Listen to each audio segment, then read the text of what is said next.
Keadilan sosial merupakan suatu keadaan yang selalu didambakan oleh bangsa Indonesia dari generasi ke generasi.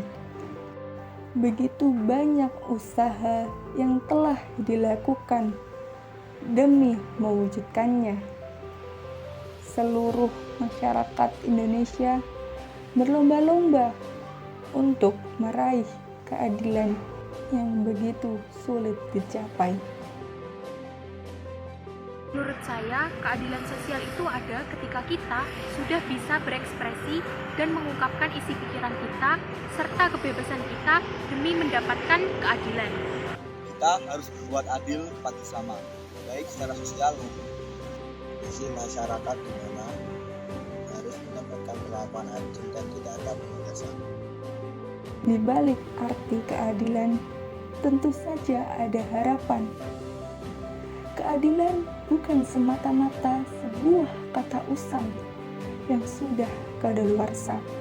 Justru ada makna besar yang didasari oleh kejadian di masa lalu. Ya, saya pernah merasakan suatu ketidakadilan. Sebagai suatu contoh, saya pernah mendatangi tempat wisata ilegal. Di situ saya disuruh membayar, padahal warga sekitar gratis. Setiap generasi tentu memiliki pandangan yang berbeda dalam menyikapi keadilan. Ada yang beranggapan sudah cukup ideal, dan ada pula yang beranggapan belum ideal. Perbedaan itulah yang kerap menimbulkan pertentangan di masyarakat. Keadilan belum terlaksanakan karena masih banyak oknum-oknum yang kaya yang lebih diuntungkan dibandingkan masyarakat yang ekonominya lebih rendah. Bagi saya, masyarakat yang ekonominya lebih rendah harus juga berhak mendapatkan perlakuan adil di negara. keadilan di Indonesia masih belum berjalan karena masih banyak orang-orang yang mementingkan dirinya sendiri. Contohnya, ketika ada kemacetan, ada mobil yang dikawal dengan mobil bersirine, sementara yang lain mengalami kemacetan yang panjang. Menurut saya, keadilan di Indonesia belum ideal. Karena apa? Seperti halnya yang kita ketahui, bantuan BLT yang diberikan oleh pemerintah belum merata.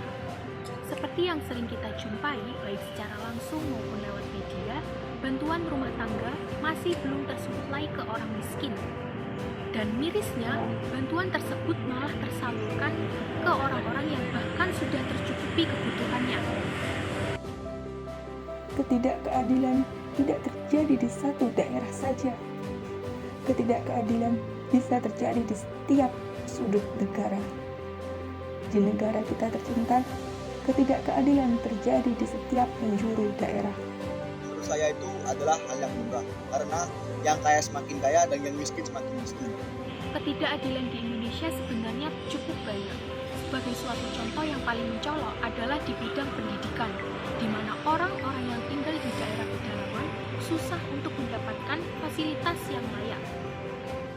Negara ini masih tetap dalam hukum, terutama oknum-oknum yang berbuat seenaknya yang menganggap bahwa keadilan adalah hal sepele. Padahal keadilan merupakan hal yang berdampak besar bagi negara kita.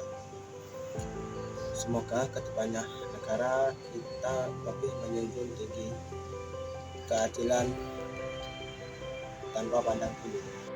Ketidakkeadilan yang terus-menerus terjadi menimbulkan masalah setiap harinya. Seiring berjalannya waktu, muncullah usulan-usulan yang berlimpah sebagai solusi. Hal yang paling perlu dilakukan adalah menumbuhkan kesadaran dan kemauan bersama sebagai dasar untuk mewujudkannya. Keadilan tersebut dapat dimulai dari diri kita sendiri. Apabila kita berbuat adil kepada sesama, maka orang tersebut akan berbuat adil kepada kita. Menurut saya, untuk mengatasi ketidakadilan itu dimulai dari diri kita masing-masing. Percuma juga kita menurut pemerintah, tapi kita juga membantu. Pemerintah juga seharusnya bisa berkomunikasi kepada rakyat yang merasa keadilan tersebut belum tercapai. Dan apabila pemerintah langsung turun tangan, sepertinya ketidakadilan tersebut bisa teratasi. Suara dan opini anak muda sekitar sebagai wujud kepedulian mereka bisa jadi petunjuk kalau ternyata masih ada secuil harapan bagi anak bangsa yang bersiap untuk bergerak maju dan meraih keadilan ke dalam genggaman kita. Menjalankan kehidupan secara adil memang bagian dari hak yang terus diperjuangkan sejak dulu. Berperilakulah selayaknya kita ingin diperlakukan dengan adil.